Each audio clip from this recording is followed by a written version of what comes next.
What is up, y'all? I am Corey Carroll. I'm a strength coach out of Georgia. Just going to go over the podium at the 105 class, 231 class at Georgia Strongest Man. Now, this show, I did come out first place. Second place was Nick Stocks. Third was Patrick Hasty. Very good class. Very heavy for an amateur show, I will say that. So it was good to see like how everyone does with those weights. There are some pro contests. I'm pretty sure they used 275 log, which was our log at the Shaw Strength Classic. So it's cool to see the amateurs use those weights too. We'll go right into it. Now, event one, the person who won that event was Nick Stock. I want to say he had 7 reps, and we'll go through his video first. He's a very good log presser, extremely good. Now, he has logged 375 from a push press position. He vipers on these. He did say he had a shoulder injury, and it does make the push press a little uncomfortable for him. And I know he's very powerful. He has a very good power clean, and he's very good bencher, very good squatter. He has a very good build for log press. Short arms, very compact build, and very powerful. He's flat-footed the whole time, which really just shows how strong and powerful he is. And him being such a good bencher too, it just shows he's very strong right here upward. He's very strong internally rotating the shoulder benching. So he's very strong from different angles, which give him a really wide base. So not only if he gets off a position, the likelihood he gets hurt is way less, but also too, the likelihood he stays strong, is able to complete reps, really good. And you'll see like a trend with Nick. Everything he's very efficient at. He's very technically efficient and consistent, which is very rare, especially the amateur class, especially at these weights. He's very, very well-rounded. We'll look at the video now.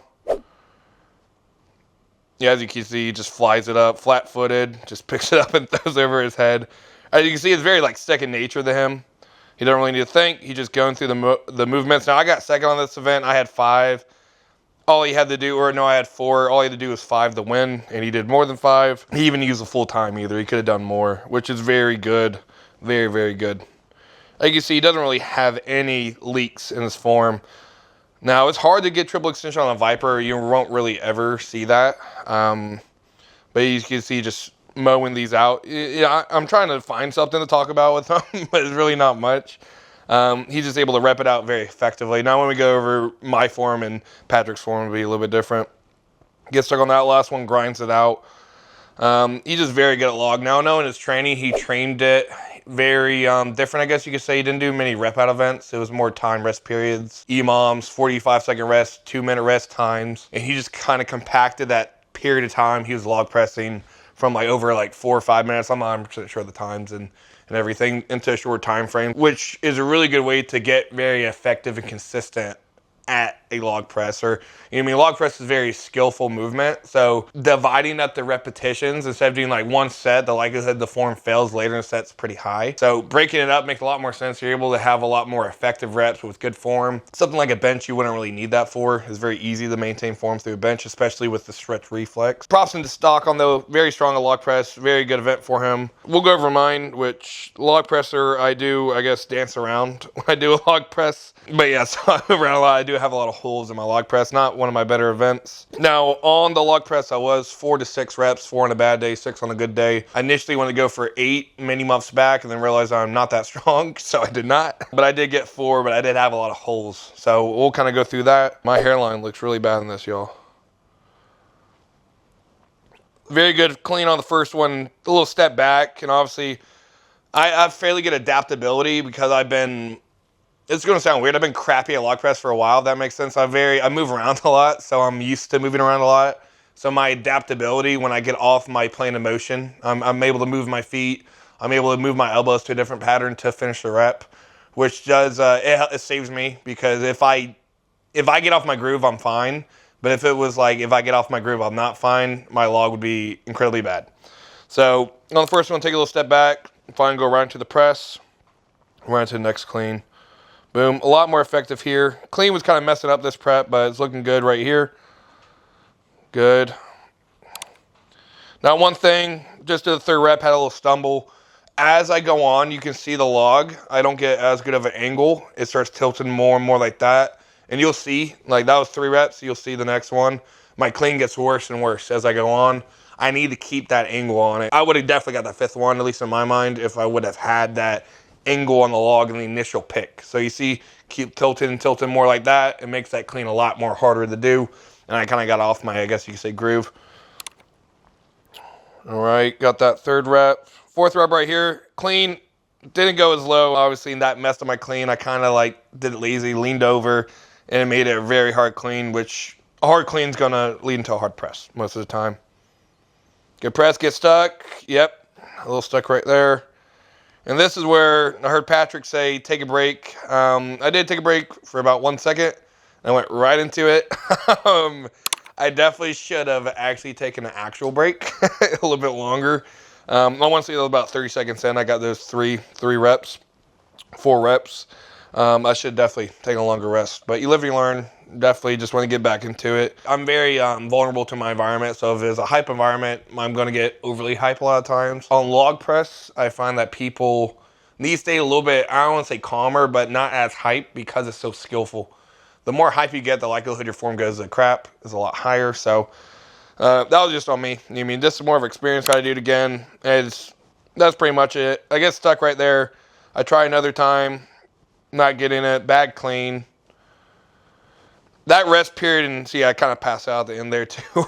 That one press where I didn't take enough time and that poor clean and dip messed up the rest of the reps. And that really shows you when it comes to log cleaner presses, who can do the most effective reps in a row. It's not who's the strongest wins on the log, at least in my mind, at least most of the time. Form and timing really holds people back a lot on log press. Just so many moving parts, you guys. We got to hit the same rep many times in a row. I'm bad at that, as y'all can see. Definitely not a good event for me, but definitely not the worst. Got some points, got second. So now we got Patrick Hasty. Second strongman show ever, got third, which is very good.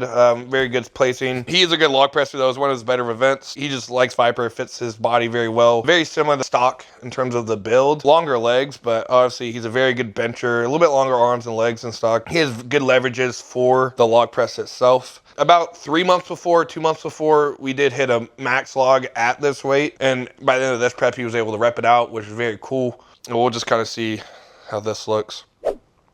Good stand, boop. Very good Viper right there. Gets a little stuck in the lockout. Needs to keep that head up a little bit longer, but definitely not bad. And really good pacing. You know, he's a lot more mature than me just emotionally. So he was able to take that pace. Boom. Good clean. Goes into the push press. And boom. That's very good push press. Obviously got in position. Power that through. A lot of power. And obviously coming with power, there's going to come... You're going to need to stabilize. With all that power, you pop it up. It does make it harder to stabilize. He did get a lot of power and a lot kind of like elastic band effect on that press, but flew by on his head. He did that one time in prep. That was it. And that's just a time thing, in my opinion. It's adaptability. Like, for example, me, I was just taking a step back. Obviously, he powered through that one very hardcore. But just take a step back. But that comes with time and adaptability and more reps on the log. Like I said, I've practiced that unknowingly, but Patrick comes from a powerlifting background, and powerlifting, we all know, is all about grooves and getting really strong on one pattern, so he does carry that mindset in the strongman, but it does kind of mess him up because all his reps in training are like perfect, which you hear that, like, perfect rep, that sounds good, but if he gets off that perfect rep, he doesn't know what to do because he never really trains off the perfect rep, which is... It sounds very weird, but it is like a nuance of strongman itself. It's just adaptability. He just needs more time, more reps. I bet a year from now, he was just taking a step back. And now he's going to do it again. I'll give you guys, I'll tell you guys what's about to happen. He's about to do it for the third rep. And obviously, this one just flies as well. Very good clean. All the mechanics looks good. A little bit of lack stability on the dip and drive. And then flew up and immediately start stepping back, throwing back behind him. And over time, you know me, like I said, just adaptability. You know what I mean? Not really nothing. Plenty strong. He's very... I do think his quads do need to get stronger, but I don't think that's what costed him that event. He did get one rep, and he did want to say he got third on that event, so he had a good showing for sure. But he could have got 4. He could have caught up on me for sure, because he is plenty strong. Just time. Now we're going to move on to the next event, which was a max axle deadlift. This is right up my alley. We're going to go through my video first. Because I'm cool. And then we'll go through the others. Now, on this one, I did come out with a win on this event with 710. That's all I needed to do. I do think I had 750 in the tank on the axle, which was suitless. I mean, I could say that all day. At the end of the day, all I did was 710, so that's what I'm going to say I can do. Mechanically, as you can see, I have a very extended thoracic spine, but my lumbar spine does not move at all. A lot of people look at it from the side like that doesn't look good for your back. Absolutely fine. Thoracic spine can have extension. is the lumbar spine. We want to keep compact. One thing, I used to have a really big issue with my lockout, and then I learned how to activate my glutes on the top and try not to get spinal extension on the top. The thing about more like firing my glutes forward, I find that's like the most common issue. People like to arch through the top of their deadlift, so you need to contract your glute through the top. But not really too much to say, you know what I mean? I'm very, it just fits my strong suits, but I'm very internally rotating the hips on the bottom, externally rotate as I come up. Very, very good deadlift. I don't really know what much to say about that. We'll move on to the next one. We'll look at stocks. Now, stock, very mechanically sound. Now, I do see some things with his form. He does have a very rigid thoracic spine, a little bit different than my form. Very upright. Now, I do wonder how his deadlift would be if he did round that thoracic spine on purpose and really focus on like bracing hard. He is bracing hard, but letting that thoracic kind of round over, as long as he keeps his lats tight, is bracing there. I imagine he'll be good. But I wonder if he'll be able to pull more. His leverages aren't the best for deadlifts. Now, he's not, like I say, he doesn't really have any weak points or anything. He's a very quad dominant person, though. He has short legs, short arms. A deadlift just doesn't really fit those leverages too well. But for his leverages, he's an insane puller. I want to say he pulled a 660. He tried 710, I want to say. He didn't hit it, but he definitely had somewhere in the middle there. Every rep looks the same. I mean, he's very good about not doing that spinal extension thing I was talking about. He's very effective about firing the glute through on the top all the way through. You can see 710 just not there. Honestly, I mean, that's a very good deadlift for that kind of frame. He's a very good squatter. What I can say, I mean, form-wise, looks very good. No holds. I would say with his training, though, and I think he does do it. He's a very smart guy. I don't want anything bad to say. I mean, he's very good on everything form-wise. I don't really have any negatives to say. Mr. Hasty now, moving on to him, a lot more interesting form, I guess you could say. So one thing about Patrick, that he comes from a powerlifting background, the axle bar really kind of threw him off some. He's around like 675 on the deadlift bar, maybe a little bit less. He's got 665 right here. But I think if it was in a show and he was in the atmosphere and a few things, we added a few things in, he would hit it for sure. But on here, I want to say pulled lower sixes. I don't know the exact weight. It was a very good pull. Now, he had a hard time with that thick barbell crossing over his knee, so he threw his hips up. Now, usually that's what you do deadlift for a speed deadlift, a ladder, something like that. But for him, we just had to make that change about, I want to say, about a month and a half out, just to make sure that he's able to clear that knee. But it did mess up his lockout, but it was the best way for him to deadlift the most at that time. In the future, though, I would want to get him used to a little bit more knee flexion. I want to say this is his 610. Good. You have very good lockout right there. It does get his knees a little bit going on the top. But he has really good internal rotation in the hips. He does a very good job on keeping that pressure on the end part of his foot. And on lockout, he starts kind of turning out, and he allows him to get that kind of like hip thrust motion on the top. Keeps his arms long, a little bit spinal extension, but I don't think it's enough to really impede his deadlift very much, at least that one. Yeah, very good form, very good. I'm very proud with how his deadlift progressed with the axle bar. Now let's look at his failed deadlift. Flew right up to the knee, like that. Second up to the knee, and this hit like a wall. But like I said, when we get his knees a little bit more into it, he'll be set up for a lockout. When you put yourself in that straight leg deadlift position, it does kind of like make the lockout a lot harder because you have more to come back from. Your hips are further back. They got to come more forward, more range of motion in the hips. So once his knees a little bit forward, it'll set him up for a better lockout. And I will say this, a lot of y'all who have bad lockouts is probably the setup more than it is actually like your vectors not being strong enough or your top end range of motion and the glutes not being strong enough. 9 times out of 10, it's your setup position. And so that's why the lockout was so hard on the heavier weight for him. But we're about to go into off season for him where we really focus on in range of motion. So we're going to focus on a real knee dominant squat, a real hinge dominant deadlift, and then hopefully once we go through another accumulation, another intensification, all that leads to a lot better deadlift. You know what I mean? I feel like we can definitely get a little bit more out of that. But in the time frame he had, it was a short prep. He did a very good job. I'm very proud with the pull, and that did get him a 3rd place. So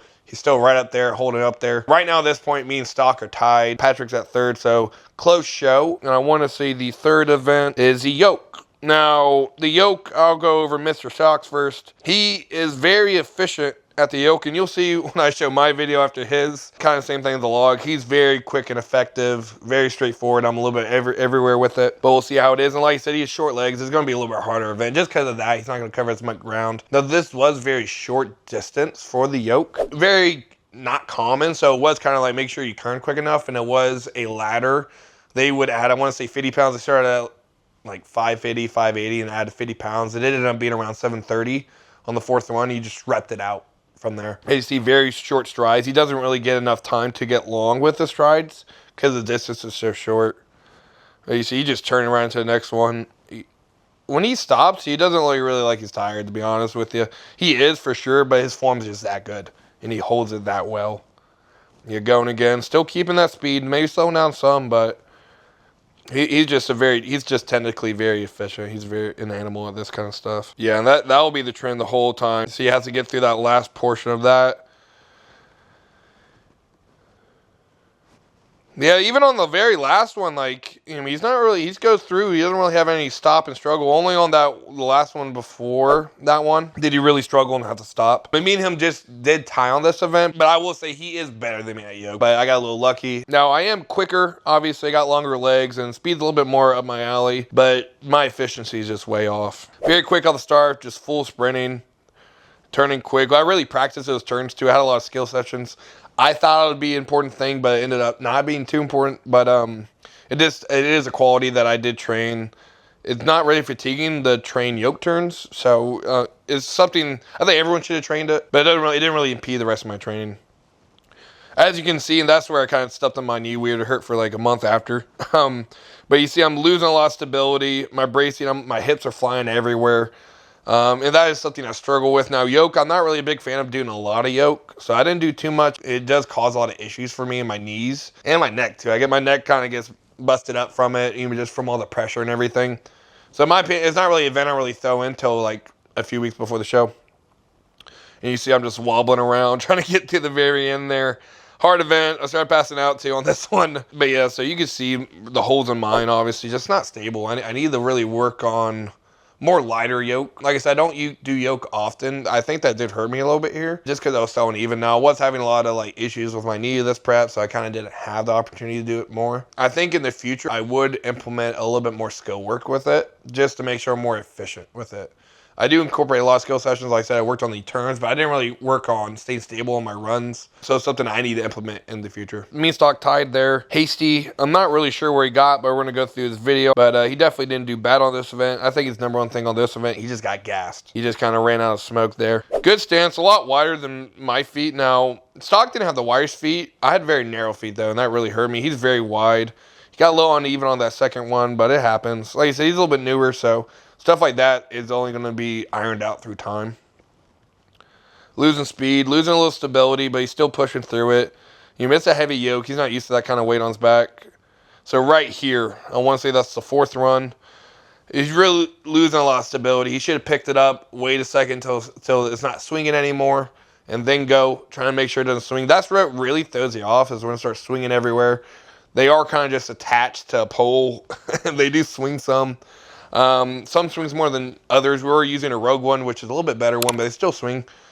You really want to limit that. So when you pick it, the goal is to pick it to where it doesn't swing. I'm not very efficient on that, and my client's not efficient in that. So that's one thing we both need to work on in our training. Just anytime your form gets off, it does just fatigue you a ton, especially on a yoke. A yoke's incredibly fatiguing. Fighting for that last one. Stepping. Oh, that's a grinder right there. And that definitely fatigued him for the rest of the day, too. And he grinds it out, though. He definitely grinds it out. Paced it pretty well right there. Initially in the time, I was like, keep going, dude, while you're stopping. But he paced that pretty well. Definitely not a bad event. I'm not sure where he placed, but he's definitely not out of the pack because he ended up getting third. Obviously, you see a theme. Me and Patrick right there need to work on our stability with that. Now, I will say, I haven't really had yoke in many contests. I've been doing strongman for years, but I haven't really done that many shows. I think that's one thing, too, that'll be ironed out through time with me. But as you can see, Stock, person who has a lot more experience than both of us, a lot better on all these events, technically, pretty much. Now, fourth event was the sandbag event. Going into this, obviously, me and Stock are tied. I knew I needed some points on the stones. I knew Stock wasn't the best stone lifter, so I knew I had him on that. So I knew if I at least tied him on this event, I would end up with a win. Now, in this event, I end up with a win by a second, I want to say, and then Stock got second. Now, we will look at Patrick's form first, because Patrick grabbed the sandbag and one-motioned it. Very impressive, and he really messed up on the sandbag, so I want to break down him messing up. But extremely good press. Yeah, very fast press, very impressive.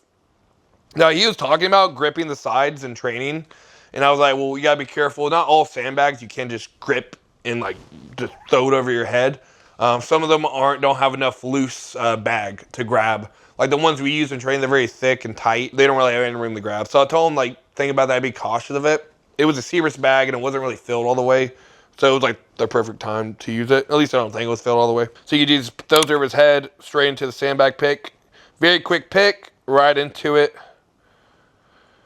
Now right here, when he goes to the shoulder, one thing, his foot doesn't touch the line and he throws it up and immediately goes forward on him. Now you can see he was running forward and he kind of continued that forward momentum till the end, and then he tried to, he's going forward and the bag starts going forward, and he should have been able to kind of run, get that momentum a little bit more back, and then be able to shoulder it, but he kept that momentum going forward, and then messed him up on it. On that pick, he does catch it after he misses the shoulder, which is good, because you got to pick it again. It is very fatiguing, especially with a load event right after. So he was smart to pick it back up, throws it back in, and that's where he messed it up. He kind of, you know what I mean, these event, you're in the heat, it's the fourth event day, you are tired as crap. You know what I mean? It is very fatiguing compared to normal training atmosphere, and you're just amped up. You know what I mean? You want to show yourself.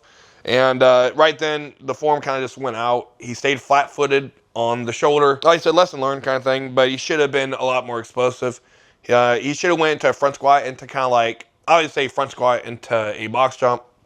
So he should have went to front squat and then jumped, but instead he did a front squat and just kind of rolled back some, trying to use his leverages to get it. And obviously, by then he's just too fatigued. He's just raw, like just pure strengthening it up, just slinging it up. Yeah, you're just not able to get it with that form. You're going to have to implement some power to get that thing to your shoulder. It's not like a load. You can't just muscle it out. And all his power is just gone by that point. There's been no way. If he would have saved that momentum, make sure it didn't go forward on that one, the initial one, that would have been better. And then on the catch, you know what I mean, you should have just powered through it. Had more of a jump to get to the shoulder, muscled up, you know what I mean, just stuff you learn over time. Learn over time in the atmosphere. But now when we do that event in the future, you know what I mean, I'm going to give him, like, hey, remember, like, keep forward, stay powerful. It's still a power-based movement. Going over Stock's event. He went right before me on this. Very quick press, strict presses it. It makes the bag look a freaking feather. Very strong. He does a horizontal pick, which is interesting because the vertical picks are quicker. But it does make the shouldering harder. Vertical pick means the pick will be easier, but the shoulder will be harder. Horizontal pick will make the pick a little bit slower. I don't know if I would say harder, depending on the person, but it could make it harder, and it will definitely make the shouldering easier. Obviously, he was worried about the shouldering, so he decided to go for the horizontal pick. And he had to roll that bag over his forearms to be able to get the pick, which slows it down. A little bobble when he comes back, and then straight to the shoulder. Very easy. Squats all the way down. I think he could have just right up, to be honest with you. Could he have shaved off a second? Yes, I think he could have, but it's hard to say. He didn't train the exact same event, but he did train the sandbag picks and carries, and obviously trained the press. I wonder if it would have been quicker if he would have done vertical, and I wonder if it would have been quicker instead of squatting down and doing a full load on the shouldering portion, if he would have just literally just power cleaned it straight up, because he is very powerful. I wonder if that would have been quicker. I wonder. But good thing he did it. So my event, so obviously my form on sandbag, I am not a good strict presser. I am the weakest. At most strongman shows, I'm probably the weakest bencher there. But obviously we're not benching, so I'm fine with that. But it does make me have to do things a little bit different than most. On this one, I kind of just throw it up there and catch it. You can see it does get a little bit of air time when I throw it up. So I pick it and just throw it up. And then I literally move my hands under and catch it and then press it as it comes down. So I'm kind of using the momentum. And I do a push press because I have to because of my weak shoulders.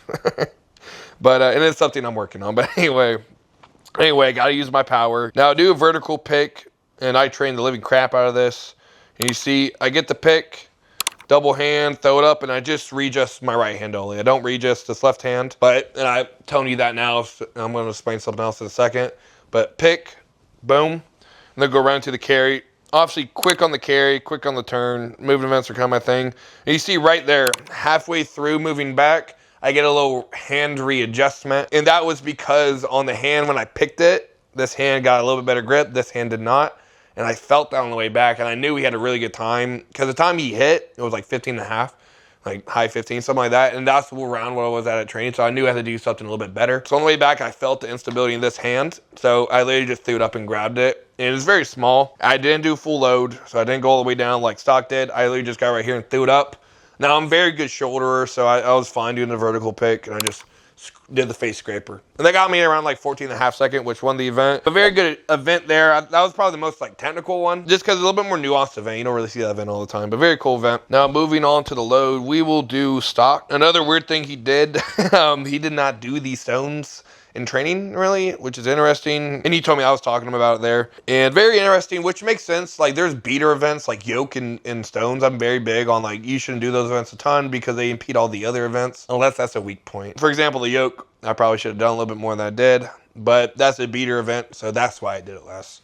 So he didn't do it at all, though. He did it light, like I want to say the week or two before, but he just worked on his weak points, his good mornings, his squats, which obviously he didn't think skill was an issue on the event, which he was right. He's very efficient on everything. It was just structural. He just needed to get stronger in certain patterns, which he was right, because he did a very good, he said he was hoping to get 3, I want to say he said. He got like 5 or 6. So very good event for him. Obviously, yep, picks it up, moves his feet straight in. Now on the bottom of a stone, you are going to be a little bit wider, but you have to move those feet in. So people that on the rep out events on stones and kegs, whoever moves their feet in the quickest, less if strength is there, they're really efficient and really quick. And if you're very quick on it, you can kind of use a stretch reflex to bounce back up. Which, if you don't know what that is, look it up, stretch reflex. He's very efficient. You can see him like literally move his feet as he's doing it. Which is, in my eyes, when I see that, I'm like, he's very ductile. He's very good at this event, skill-wise. Now, obviously, he's a little shorter, so it makes the height, it's 54 inches, so it makes it just a little bit harder. He does this barefoot, which just socks on. I don't know why. I think he probably should have put some lifters on, because his triple extension is his issue. The lifters would make him taller and make his triple extension a little bit more effective. I think he could have got an extra rep, maybe 2. It's hard to say. Like, these are just guesses, y'all, so it's not 100%, but if he would have wore some lifters, it definitely would have been a better event for him. I'm not sure why he didn't, and I'm not even sure, did he wear flats on the overhead? I'm not even sure, so I'm not sure if he's just against lifters or what, but I think he would have benefited. No, he's taking time for the last one. Very good. Oh! Like, he gets good triple extension, y'all. He gets good. He's on his tippy toes, so he's really trying to extend up. He is very sound form right here. I think it's just his leverages and just the lifters, but I was looking at these videos trying to dissect them earlier, trying to think, like, okay, like, what does he need to work on? He's really good at everything. It's more just, for him, his programming, he wouldn't need to require a lot of skill work, like a lot of younger guys. His would just be pure working on his in ranges of motion, you know what I mean? Trying to make his body stronger, because there's strength and skill. You have to have skill to demonstrate your strength. He has all the skill to demonstrate all the strength he has, so he just needs to work on the strength. The skill's there. For me, I need to work on both, obviously, because I'm young. But like Patrick, he's plenty strong. He just needs to work on the skill. But skill is the main thing limiting him, at least in this show. We'll go to Patrick next on this one. Now, he did tear his bicep a little bit on this one immediately, so he only did 1 rep, which did cost him. Now, he still got third, didn't cost him a show, but he got third by 0.5 point. Towards bicep, which happens. He's good now at this time. Yeah, definitely messed him up on this event. Now, stones aren't his best event. It's just something he's having a hard time learning. It's just a time thing with Patrick. People in the 105 class, they're going to have a hard time when he does get everything down, though. But it's just going to take time. He just needs more shows. He is a newborn baby, too. He has a lot of stuff on his plate, too. So it's very impressive, the prep he put together. As you can see, he has a hard time with that bottom portion, just crossing that knee. Same thing on the axle. He has a hard time crossing that knee. I think in the future, I might try flats on him to see if that helps that pick. But, his load's not the best. That triple, yeah, as you can see, it's not the best either. He has a hard time timing that, so I don't really want to try new equipment, or at least footing, until he gets a little more effective. As you can see, he kind of lets that stone drag him down, and you want to do a front squat into a triple extension. So if you have any tilt, it's going to make that transfer into the front squat, into the triple extension, way harder. It's way harder. Some people think, oh, this is momentum. No, it's not. It's going to add range of motion, which is going to be kind of like having your hips back on deadlift, just more range for your hips having the move. It just makes it harder. So you see, he gets into it, immediately kind of drags him down a little bit, and he has to get that back. And then he finally gets it back, and by then it's a little bit too late to get triple extension. He goes for it again, and finally gets it. So, like I said, he definitely has a strength thing, y'all. It's just skill and form. Watch that last one again. Same thing. His hips just fly back. He's in a very... I'm going to try to pause it right here, but he's in just a weak-ass position. And it's just really hard to get it back. Once you lose that position on the load, it's really hard to get that back. And he just muscled out that that top part. He stays there for a minute, don't he? He's just dying right there just with the stone on him. But finally gets the rep. Really, that's just all grit. You know what I mean? He's going to get that rep. He didn't care if his bicep was torn. And I don't think y'all realize he picked it again with a torn bicep. So he was just going to finish that. He was going to get one rep whether he liked it or not. He did that, I want to say, we were going to go for more reps, but obviously the bicep tear. So he had more in the tank for sure. But he's got to work on being more upright. Yeah, I really think him getting better on that in-range of motion when it comes to like knee dominant movements, he'll get a lot better at that. But if we get him stronger on that bottom of the front squat, I imagine it'll carry over to that well, as long as we get the form down, which we'll go through a skill acquisition phase for him, so he's able to transfer that over to the stone. Now Corey Carroll, we'll go over his form. He's really good looking. Now stones, they're right on my alley. I'm a good front squatter. I'm a good hinder. To my strengths, and you mean skill-wise, I'm very effective at stones. I don't really train it often. I train the yoke less than this. I probably should have done the yoke more than this, but I want to say I got like 9 reps. I felt like I could have got 12, but I stopped. At 40 seconds, I knew I needed 1 rep to win, so I just took my time. But like I said, I could say all these numbers all day. I hit 9 end of the day and won the event. That's all that really matters. Felt very good. As you can see, I'm just picking it up, moving my feet under, going right into the load. I don't really miss a beat. Right when he throws it back, I'm just right into it. I knew I was going to go for a high rep amount, though, so I knew I had a really good pace. And I knew I had more than what Mr. Ford did in the tank, so I knew I'm just going to get to what he did as quick as I could and then take my time for the last one. So that was the plan going into it. Now you see I'm hyping up the crowd right there. The crowd did not get hyped when I did that. So they were quiet, but it was fun. They could have been loud. I could have just been zoned in. But as you can see, I wish I could stand up and show y'all. Feet wide, and I pick it, and I immediately like quick right into that. And that I'm a little bit better at like rep out events when it comes to stone versus like 1 rep max. And I really do think it's because of how quick I am on that transfer. Cause you see, it looks like a front squat. Like I pop right down to a squat and right back up. I'm just holding that stone. I'm not losing any positioning, and it's really easy to transfer that over the stone. Now, like, I'm just a little bit taller, so you mean Stock's form's just as good as mine on this. It's just a height thing for that one. And a lot of people don't realize when it comes to these sports, like leverages and genetics do play a role. And people will be limited by their, like by their height and weight. My grip's never going to be what Brian Shaw's is. It's just how I got little baby hands. It's never going to work out. So that's just like a height leverage thing. It's just how it is. Very good show overall. Mr. Matt Powell put on an awesome show. Awesome venue. Was at Scofflaw Brewery in Columbus, I want to say. Awesome show. Probably the most fun I've ever been at a show. And it had some really good talent in all the classes. Mr. Weaver was in the 200-pound weight class and did a very good job. Just very good show all the way around. Now, in terms of programming and everything going forward for everyone, I think Stock's got things down packed. He knows what he needs to work on. He knows the skills there. Mr. Patrick, he's going to be going into a off season here. Now, we just got his bicep all fixed up and everything and did a little bit of off season recover. Now we're going to do like a bodybuilding off season, just focus on putting tissue and getting him stronger with his end ranges. And then we're going to go through a pretty decently long skill acquisition phase. I just want his body to be more accustomed to the strengths he needs to be for strongman itself, because he has transitioned from powerlifting to this. Now, myself, obviously, just more skill work, I would say, especially when it comes to log and yoke. I feel like the other 3 events were fairly good, but just need more skill on those 2 events. They could definitely hurt me. I'm lucky it didn't, but definitely just more skill. But yeah, that's it for this. Nothing crazy. I was like, I'm not going to get too into it, but I think I did. I appreciate y'all watching, and please like, comment, and subscribe, and you can press this thing right here. I think it's right here. Is this right, Hunter? All right, right here. Just press that. Thank you.